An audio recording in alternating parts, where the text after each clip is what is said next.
Hi, everyone. Good morning, good afternoon, good evening, depending on where you are.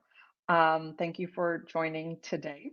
It is the Decoding the HBS Interview webinar. It's probably our one of our most popular webinars, so you'll be in good company. Perhaps you can take a moment and if you want to submit in the chat, like where you guys are dialing in from, if you're kind of where you are in the admissions process. Did you get the interview invite? Did you, are you just applying? So just to kind of, we'd love to hear from you. And for those of you who have received an interview invite, congratulations, absolutely wonderful. And that's probably why you're here. So and it's obviously very timely. But I think even for people who are applying a year out or whatever, it's always good to have the end in mind. So with that said, my name is Devi Vallabhaneni. I am an executive director and the HBS Interview in Residence. I know it's a mouthful at mbaMission, and very excited to be part of the GMAT club team here today. And we are here for you. So I'm going to just kind of go forward, and as we move to the next one, someone's dialing in from San Francisco. They have an interview, so congratulations. That's awesome. So the recordings will be available later. So based on the slide and kind of some of the comments that are coming in. Let's get down to kind of the nature of why you are here. Oh, somebody's dialing in from Saudi Arabia. Wonderful. Okay, a little bit about me. I graduated many, many, many years ago. I've had many reunions at HBS. I've basically been doing admissions since my second year at business school. So if you had gone to some of the info sessions at HBS way back when, you would have seen me giving those talks, and was always what do you call it? Speaking at events for admissions, and then did alumni interviewing in LA, and then in 2013 joined the admissions board, where I was an interviewer, and I interviewed people in Boston, London, and Paris, and did some other special projects. And for as rewarding as that was, believe it or not, it's even more rewarding to be part of mbaMission, because now I can actually, guide people as opposed to kind of meeting them at the last stage. So anyway, I love MBA admissions. I believe in the MBA, and I'm grateful to be able to do what I get to do now. So a little bit about what we're going to be talking about today. What makes the HBS interview so different, the philosophy of the interview, how do you prepare, and then we'll have Q&A at the end. If there are questions that pertain to the slide, feel free to submit them. And we'll have another round of Q&A at the end. How does that sound? Okay. What makes the HBS interview so different? Any thoughts before we jump in?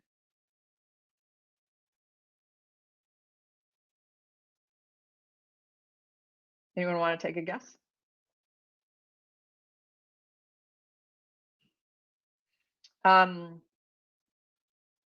It's very conversational. Absolutely. Rapid fire, not really.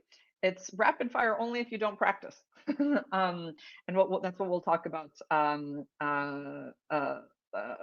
that.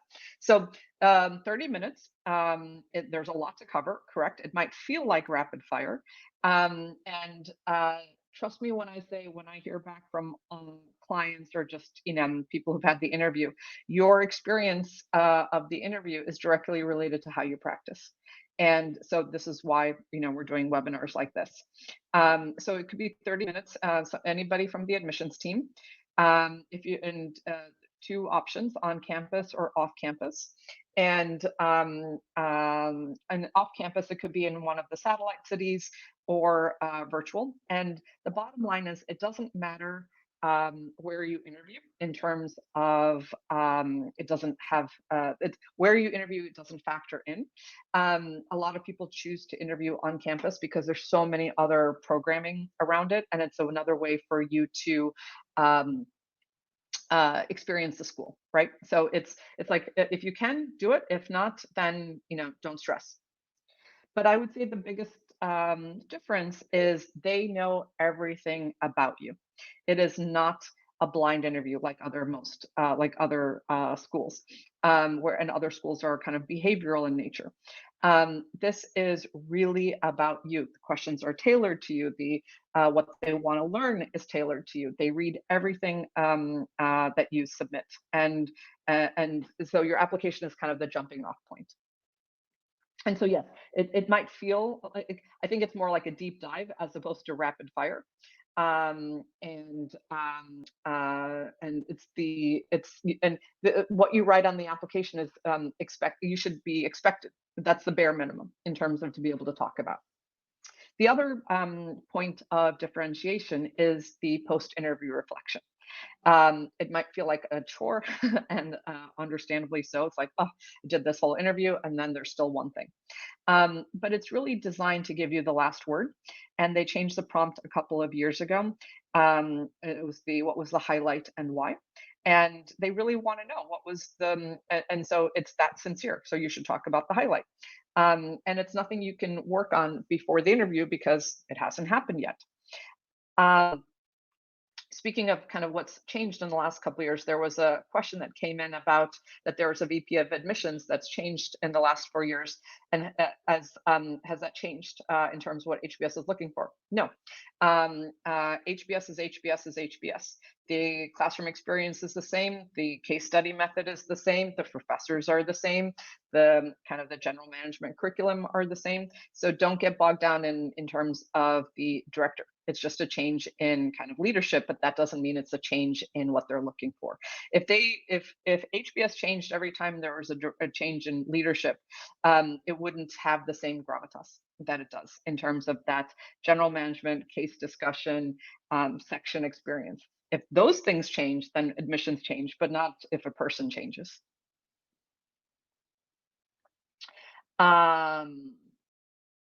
So digging deeper into the philosophy. And there's a lot of preconceived ideas out there about kind of what the HBS interview is, but I'm really going to kind of distill it down to a few key things, and you'll be shocked, I think, at how simple it really is. So what is the philosophy of the interview? Super straightforward. They want to get to know you, right? The application is a paper document, and you have months and months and months to refine it, but it's not you live, right? And so I always say HBS accepts people, not applications. And it is about you. And so it is about to get to know you. The application is one angle in getting to know you, one way of getting to know you, but nothing beats the human interaction. And so it is really designed to get to know you. Super simple, super straightforward. There isn't, this isn't a test. This isn't anything like that. So it is about, just like a job interview. They're trying to get to know you. How does the interview fit into the overall application process? And before somebody puts into the chat of like, oh, what percentage, will the interview count? I have no idea the percentage, and they don't know what percentage, except to say that it counts a lot, just because of what I just said in terms of this is how you get to know the person, right? They know that applications are crafted over months, but in 30 minutes, right? It's like it is the essence of the person. So while there's no percentages, it counts for a lot. You can also see that you can't get admitted without an interview. You can also see how many resources HBS throws at the whole interview process to show how important it is. I've seen, above average applications not get in because the person bombed in the interview. I've seen average applications get in where the person completely shined in the interview. So the application is just one step. This is, when rubber hits the road. I often try think of it as like I compare it to the Olympics. The application might get you a spot in the Olympics. And now it's up to you to place. But here in the Olympics, there are three chances of medals, right? Silver, bronze, and gold. Here it's just gold. And so that's why the interview is so important. It's very binary, yes or no. And so that's this is exactly why we do these webinars. This is exactly why I offer, prep for the interview, because it is so different than what people expect. What does the interviewer do to prepare before giving an HBS interview? A lot. You'd be shocked at how much I used to prepare and how much my former colleagues still prepare. They read everything multiple times. And what I mean by everything, it is your entire application, your recommendations. Maybe they research, if you're working at a startup that they've never heard of, maybe they're going to research the startup. Maybe they're going to research, one of your biggest transactions if you come from banking or something. And it's not, and the whole purpose of research isn't to, get you, it's to understand you, it's to meet you where you are. You have to cover a lot in 30 minutes, right? So it is to give that 30 minutes justice. If I shouldn't be asking you something that I should already know based on what you wrote, right? That's a waste of time. So it's really out of respect that they prepare so much, so you can, really have all that you need to shine in those 30 minutes. I'm going to take a quick pause here to see if there are any questions that have come in, and happy to answer anything before we continue.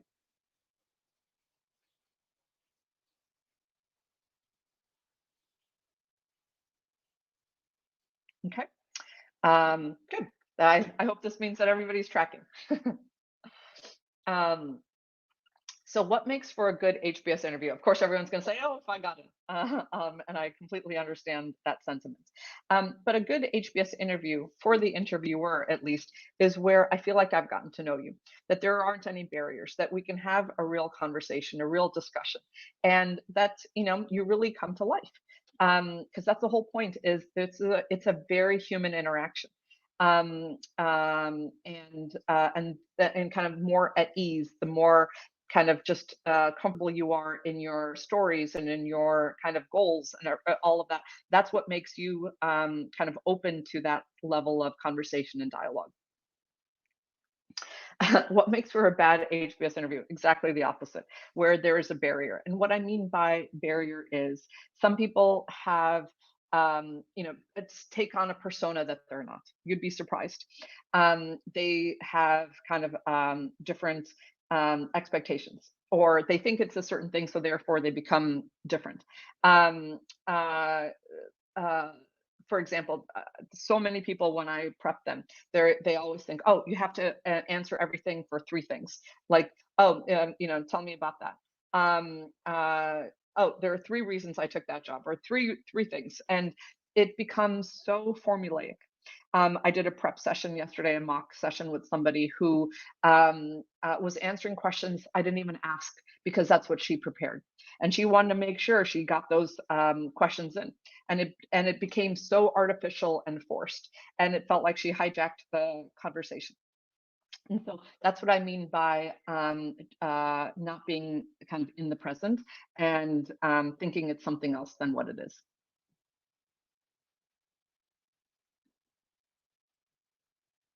Are there are there certain traits HBS is looking for? We put this in because there's a lot of kind of anxiety over, well, I'm not an extrovert. And, I think of HBS people as like these outgoing bunches of, like it's high personality, high energy, and I'm just not that. That's fine. And it's completely the opposite in terms of, well, I'm an extrovert and I just assume people are introverts at HBS because you have to read so many cases or whatever. Absolutely not true. There are about 1,000 people in every HBS class and 1,000 different combinations of traits. So don't feel like you don't fit in. And don't feel like you have to morph yourself into a combination of traits that you're not. Clearly, you were successful to get to this point. Be that same person. This is not the time to change what has been working for you. What's a memorable gaffe that someone made? Someone put in a question about like, oh, can you make jokes? Well, if that's who you are, but don't make jokes if that's not your personality. Do you make jokes in meetings? If you don't do that naturally, and if it doesn't come naturally to you, this is not the place to begin. But if that's who you are, and if it comes up, then fine. But so I don't think of those as gaffes. I'll tell you what aren't gaffes. Some people shake. Their hands really shake when they are speaking. Their voice might change. Some people might stutter. Some people might turn red. All of those are not gaffes. That is kind of within the normalcy of nerves. I think my former HBS colleagues would completely understand what nervousness and how that translates and how that manifests during this intense session. What is a gaffe to me is being late. That is completely inexcusable. You wanted this, you worked hard for this, you know when it is. Why would you be late? Whether it's online, whether it's in person, and everything. That is just a non-starter. And so prepare accordingly. You clearly respect and value this opportunity. So why don't you show up in that same level of respect? But in terms of things that are within the realm of normalcy, not gaps at all. In terms of it's that's what I mean by it's a very human interaction.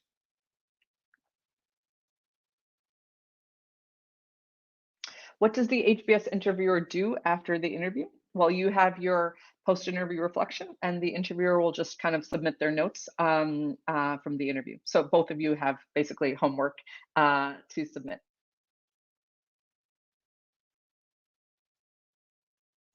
Preparing for the interview, which is kind of the biggest reason you guys are here today. um, a quick question that came in. Um, is the interview process any different for a reapplicant? Absolutely not. Same thing. So uh, it's how you interview is how you interview. Whether you're 2+2, reapplicant, first time, doesn't matter. So we put the slide in terms of preparing for the interview. Everybody has something to prepare. Everybody has something to kind of get over. And what I mean by that is these are the common worries. I don't know what to expect. Correct. This is unlike any other interview you will ever have. Limited interview experience. Absolutely. No one is a professional interviewee. There are professional interviewers like me, but there are very few, if at all, professional interviewees. So yes, you and everybody else has limited interview experience. Um, Limited presentation or public speaking. You don't need to take Toastmasters. You don't need to be a huge presenter. You don't need to have given a TED Talk to do well at the HBS interview. Has nothing to do with that. You have a technical experience. Yes, a lot of people come from technical backgrounds, whether it's engineering, tech. Yesterday, like I said, I worked with a woman who comes from aerospace. It could be the industry you're in, even though you're in finance, or even in PE. Maybe there's some technical finance things that you would have to explain. Everybody has some kind of technical experience that they have to be able to communicate so that anyone can understand. Non-traditional background. Everybody thinks they're non-traditional. And you know what? Non-traditional is the traditional background these days. Small business, family business, nonprofit, government. Um, uh, you know, uh, so it doesn't matter. The same approach is what's needed in terms of to prepare. And also, you can see the same worries, right? Everybody feels like they have something that they have to get over, and that is correct. International or ESL applicant, same thing. In terms of it's somebody, people may think that that's a barrier, or they might take a little bit longer to respond. No problem, completely understandable.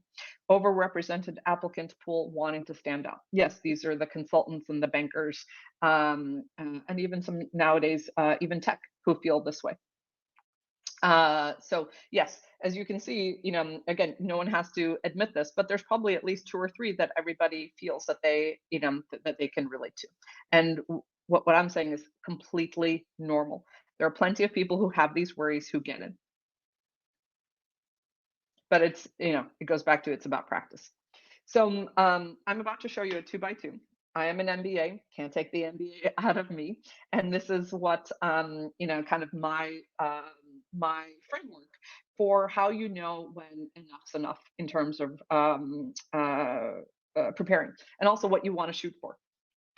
So there's two dimensions on this, and it'll show you what I mean. But let me just describe it to you in the upfront. There's plot versus character, and plot versus character is, when you watch a movie, right? It's the plot is well, this happened, and then that happened, and then this happened. And so think of that as like your resume. I went to school here, then this was my first job, then I got a promotion, and then maybe I, took a different job. Okay, no problem. This is just your progression. Character is everything behind it. What did you learn? What were some of the challenges? How did you grow? And these require, a lot of introspection. So that's one dimension. Then the next dimension is rehearsed versus conversational. A lot of people start off rehearsed because they have a kind of a they don't perceive they misperceive what the HBS interview is. It's not rehearsed. I can tell immediately when somebody rehearses their answers versus knowing themselves so well and being conversational. So here's the 2x2. And like I said, I'm just a nerd. I think in 2x2s, and for those of you about to embark on the MBA, these are going to become really familiar to you. So this is a very natural place to start, right? You're going to focus on, this is my major. This is why I wanted to major. This is why I went to that school. This is why I went to my first job and why that employer, blah, blah, blah. And that is basically a verbal version of your resume. I can probably, assume or deduce, 70% of what somebody has to say just based on kind of the progression of their resume. But that is the absolute bare minimum in terms of how you need to practice. Then in terms of, moving to quadrant 2, it's not as rehearsed. But you are in the moment, but maybe haven't done enough of the introspection and kind of that self-awareness to be able to, really have authentic answers or even deeper answers. So, that's again, progress, but not where we want to go. We really want to be in the kind of the upper part of this quadrant, this 2x2. So quadrant 3, it's better in terms of now you're focused more on the character and the why and the motivations and the self-reflection. But you are kind of still hitting a wall of kind of presentation wise. This is where you want to go. This is where you know yourself so well. You can handle any question. You can handle any topic. You can be, it's like the elevated version of you. And this is such a liberating feeling because then this is where you actually have fun and you're not stressed about the interview because you are so ready for it. And you're in the moment. You can handle a nuance angle of a question, right? Versus kind of the literal question. You can elevate the answer. So it becomes a much different discussion. And this is what you will, trust me when I say you will know when you are in this quadrant. But a lot of people, when they practice on their own, they're like quadrant 1 and quadrant 2 because they don't really know what it means to go deep into kind of character-driven answers. I'm going to take a pause here. I know that was a lot. If there are any questions related to what I just talked about.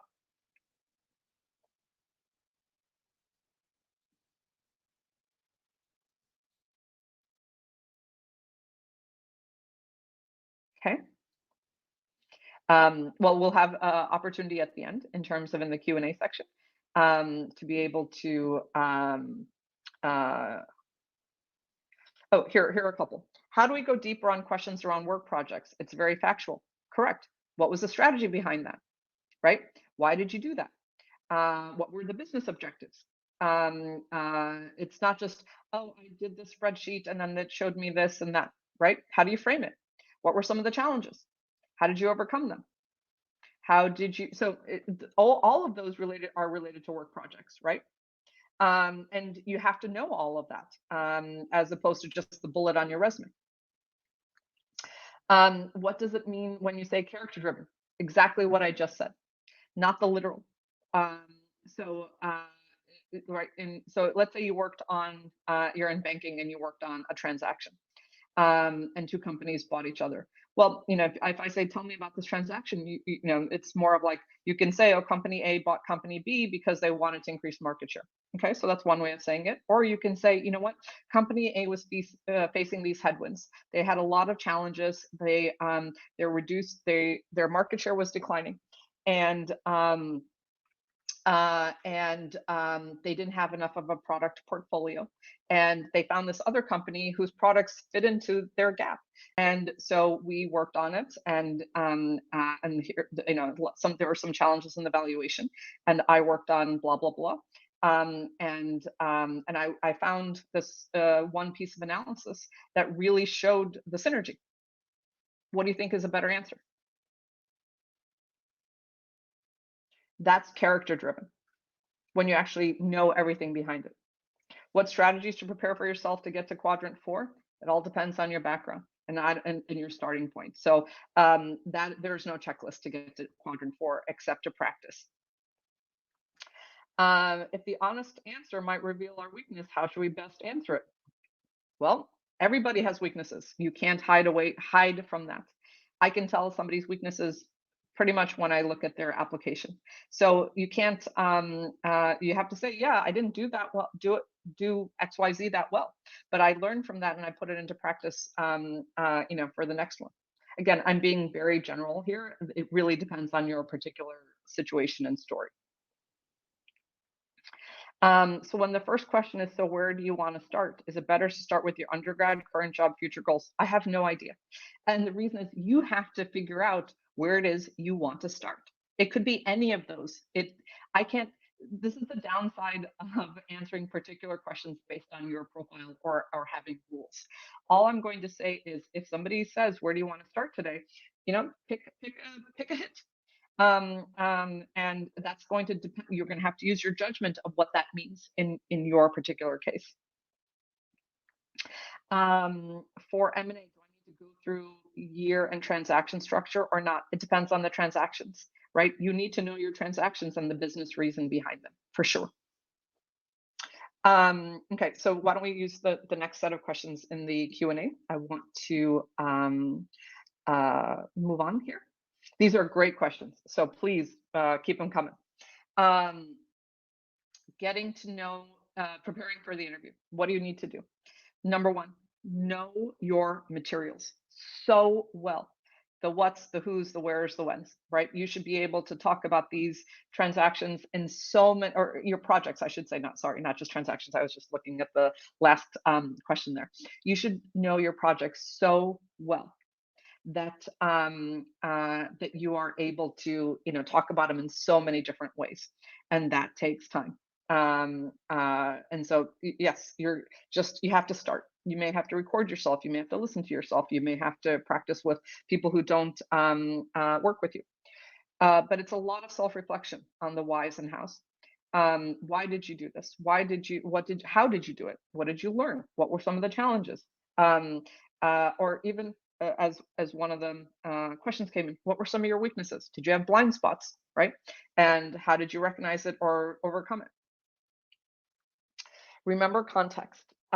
This is a strategic discussion, not a technical discussion. If you have a technical job, you can't talk to me, your interviewer, as if I'm your boss, right, or a colleague.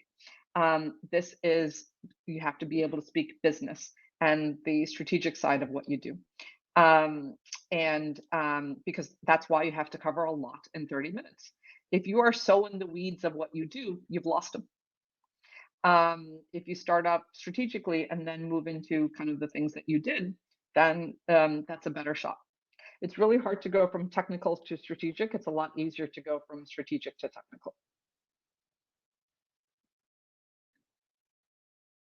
And this is what I mean by consider the audience. Think of it as you're speaking to another business executive, maybe, or even a leader at your own company.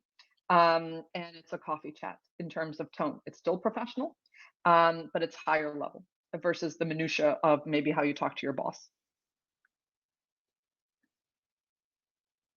And then practice. And practice also includes listening. I think a lot of people forget that they're so busy trying to dump everything that they've practiced that they forget how they come across. They forget to listen to themselves, and I think that is an underrated skill when you practice for your HBS interview.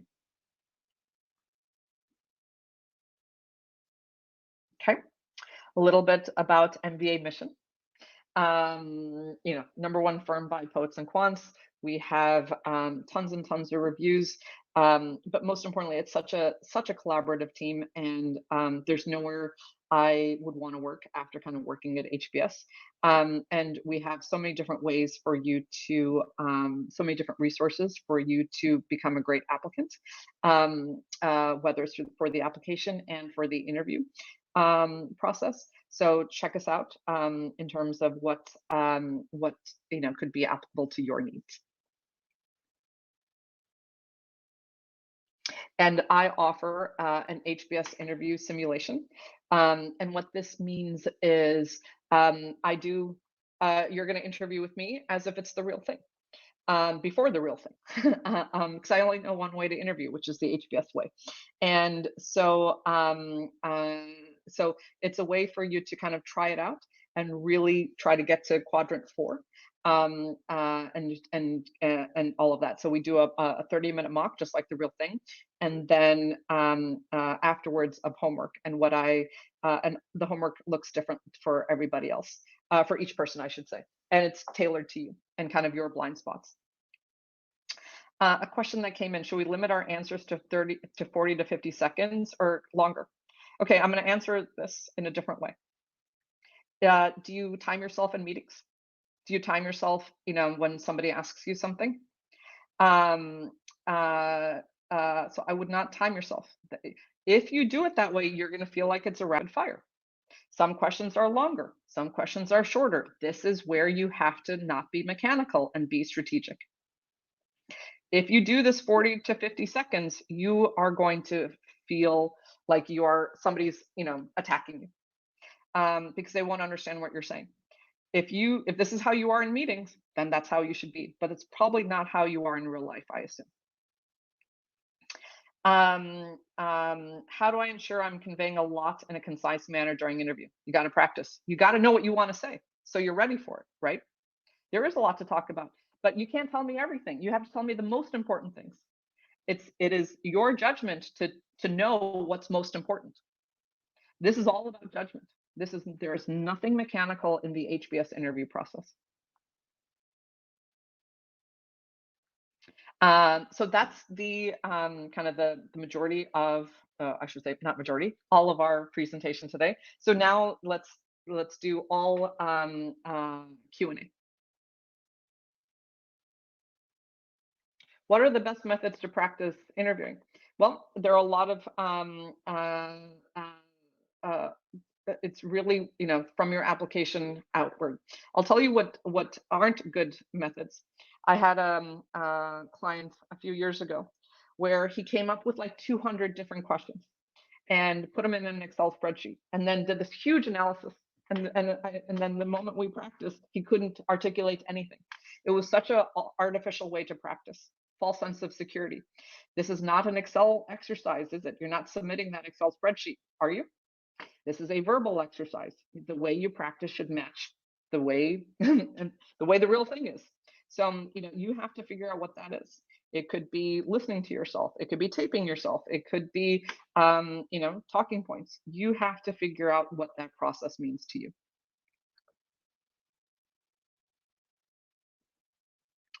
Should we be doing research around any news in the industry companies we are? Yes, why not? If you say you're interested in something, why wouldn't you know that? Yes, that's expected.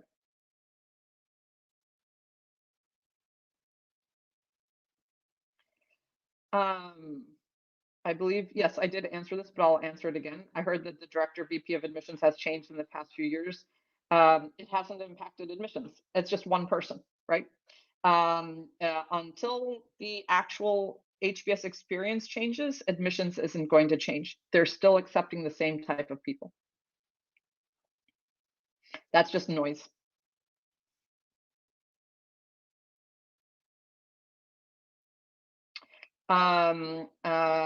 Does the recent news about an increased proportion of unemployed HBS graduates change the interview structure? No, nothing changes. You should know about your goals and why, right? In terms of if they're not plausible or whatever. Same thing. That is true today. That was true last year. That was true 5 years ago, and that will be true next year. Don't get caught up in the news. That's just noise. Can you give some advice for women about what to wear? What do you wear to meetings? What do you wear to a really important meeting? That's what you should wear here.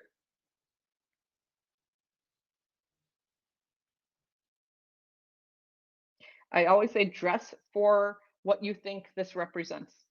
If you think this is a big deal, then show up as that way, right? If you don't think of this as a big deal, then don't. But it goes back to just it's respect.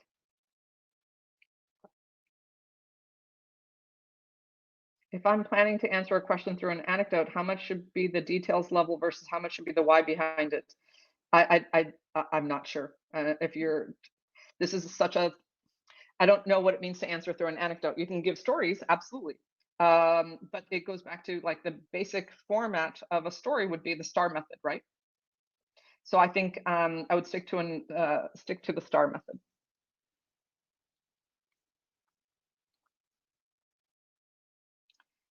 Very often I miss giving the right answers in my head as anxiety kicks in during the interview. How do I overcome this? I practice a lot. Solid basic questions being asked, but I tend to miss out giving.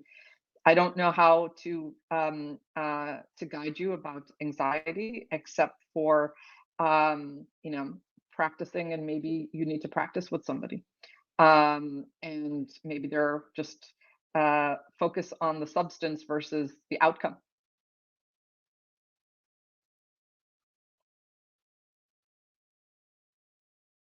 If we're asked, do you have any questions for me? First of all, probably not going to happen. Very low likelihood that that happens in an HBS interview because there's just no time.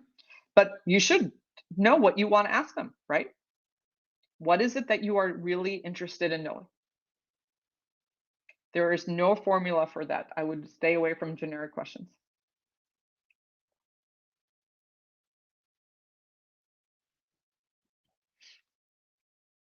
Is it important to be very clear about MBA specializations and talk about them as short-term goals, or to say, we'll figure it out during the curriculum and pick the specialization accordingly? There are no specializations at HBS. So MBA specializations, so I'm not sure if this question is about MBA specializations or the curriculum, or if it's about short-term goals. So if you want to clarify this question, happy to answer it.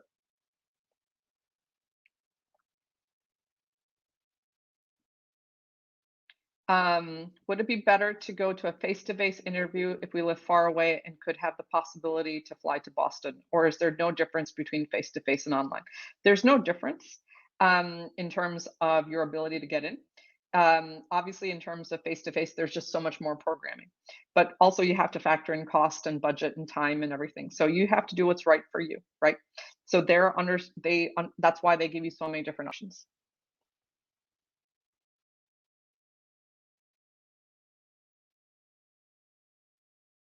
HBS does not admit candidates with more years of experience. Um, I would suggest you look at their class profile to see kind of the average range of work experience and to see kind of where you fall in that.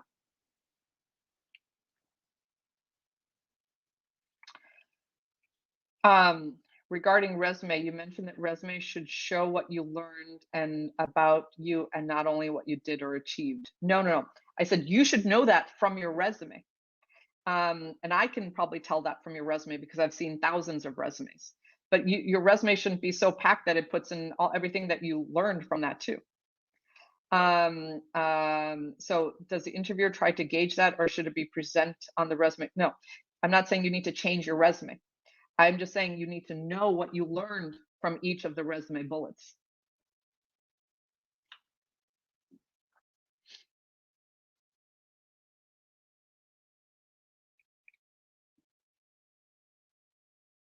I understand you said it's best to be ourselves during the interview. However, could you guide if we should use a serious tone or a casual tone?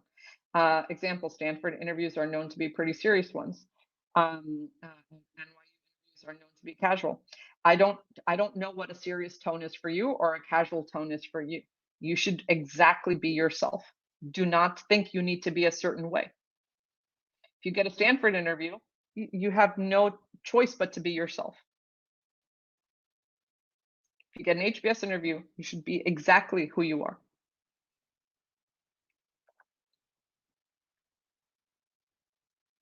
Is answering in lengthy sentences a turnoff? It depends on the question. Some questions will be longer, correct. Some questions will be shorter. There are no hard and fast rules.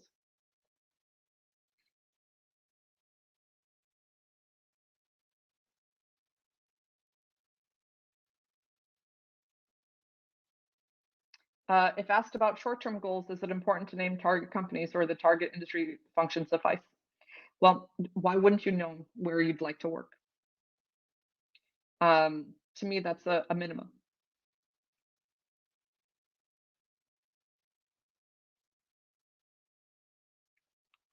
There doesn't seem to be much why HBS content. Does it make sense to weave in why you see yourself there? It's implied. It's implied.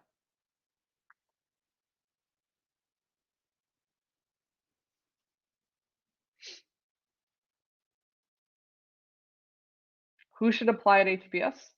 Someone whose academic record is outstanding or with a good GMAT score. All of the above, and who has great dreams and has a great track record, and who really wants to be a leader in a particular field. It's not as technical as academics or GMAT. Those are the bare minimums. I would expect a lot more for somebody who is applying to HBS.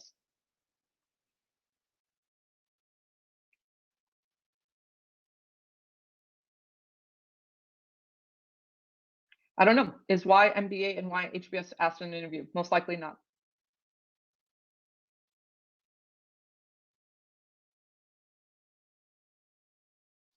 What key qualities distinguish a great HBS applicant from a good one, and what common pitfalls can lead to a weak application? Um, this alone is a whole. We can speak probably for 2 hours just on this. A great applicant, this is my personal philosophy. Someone who has maxed out on every part of life, that has so much energy, has done so much, knows where they want to go, has a vision for themselves. And I think that's what makes a great applicant for HBS when they've really maxed out on life.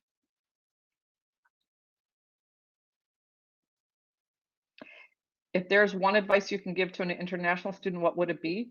It'd be the same what I just said. Whether you're an international student, domestic, doesn't matter. Male, female, industry, you got to max out on life.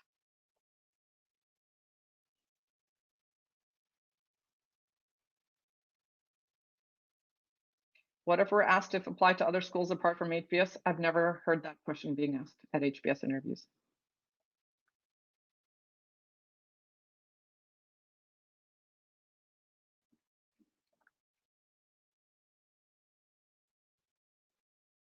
Is there a lot of typical I assume TMAT in the interviews, tell me about yourself? Probably not. That's a behavioral interview.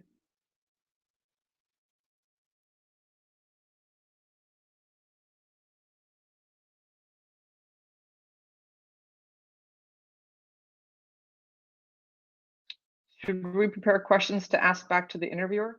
Probably not. Not that's why you should ask them in elsewhere, right?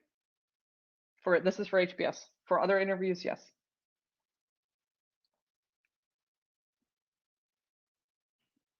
How to ensure I am conveying a lot in concise manner during interview since it's quick. This is what practicing means.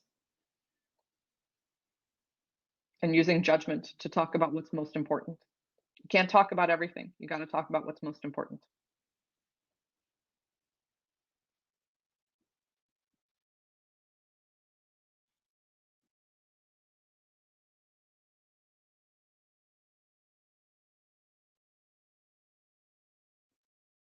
What kind of questions can be expected in HBS interviews? It all depends on your application. Everything is comes straight from your application.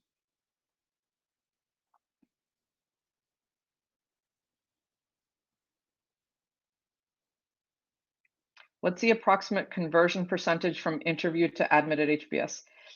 It's about 50%. However, 50% of people who get interviewed will get accepted, but it's up to you, based on your practice, to see which part of the 50%. You have agency over that.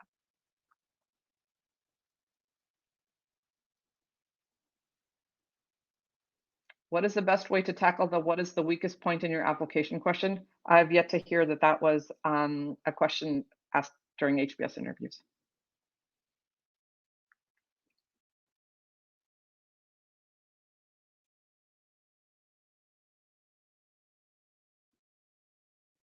How much regarding business is an acceptable know-how when answering questions? Asking because not everyone comes from a business background. Yes, but you still have to know your job, right? Your job is still a company, an organization. It still has leadership. It still has kind of the functions. So yes, business isn't, you don't speak about business in a vacuum, but through based on what you do.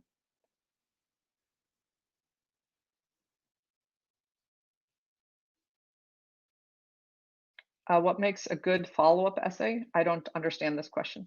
There are, unless you're talking about the post-interview reflection, you have to answer the prompt, right? The prompt is what was the highlight of the interview and why?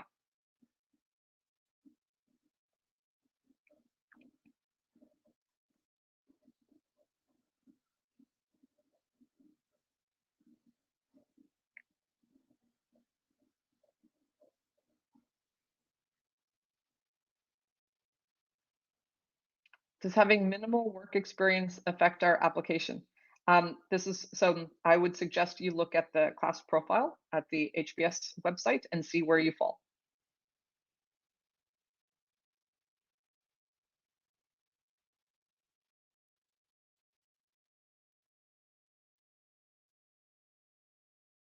What's the average duration number of weeks of interview prep that you need? It all depends. I've seen people do great in one session with me. I've seen people who had to have like 8 or 10 sessions with me. Everybody's different, no formula.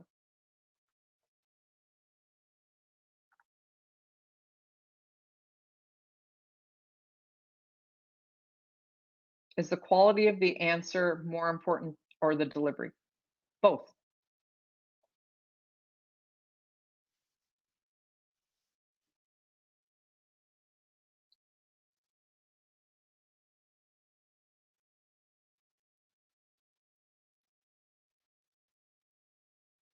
Why don't we take one or two more questions?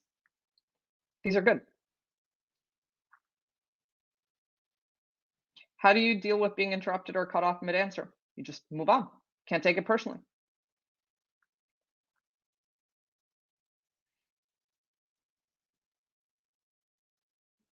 How do we strike the balance between practicing more and versus being conversational in the actual interview? That is the nature of practice. You will know when you are being conversational.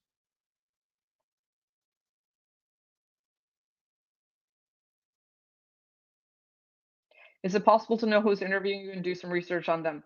No, and it doesn't matter. When you are in quadrant 4, you don't care who interviews you. You are so ready.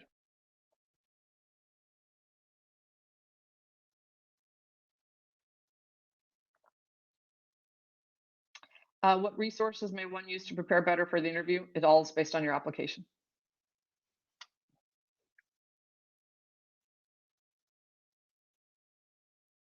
No. Is there a breakup of the types of questions asked? 30% extracurricular? No. 30% work? No. It's not formulaic.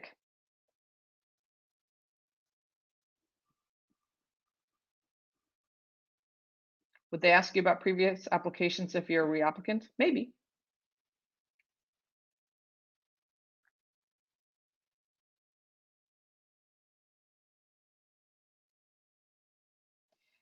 We've answered this a couple times. Given the HBS interview has so many questions, is there time to ask questions at the end of the interview? No. You should be able to answer your questions to anyone else.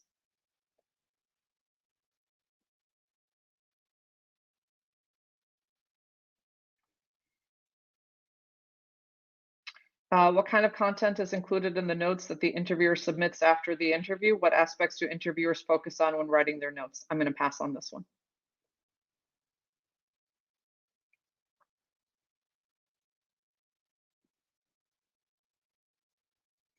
It'll be in the record. A quick note, could you flash the quadrants again? It'll be in the recording. I don't know how to, we're past that in terms of kind of just where we are in the technical part of the webinar. But the recording will be sent to you and you can take a look there. So I think that might be our last. Would mbaMission be able to help me definitely reach quadrant 4? Yes, that's the whole point of working with me.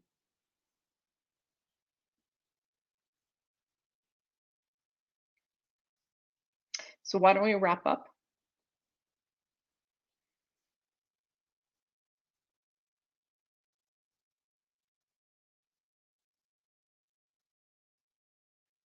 Thank you, Christy. Thank you, everyone, for joining. It was wonderful. I will just end on this note.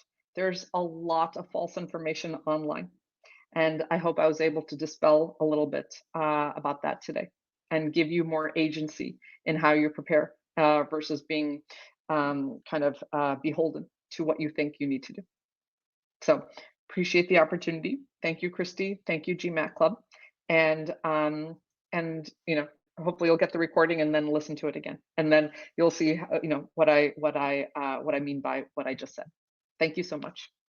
Bye-bye.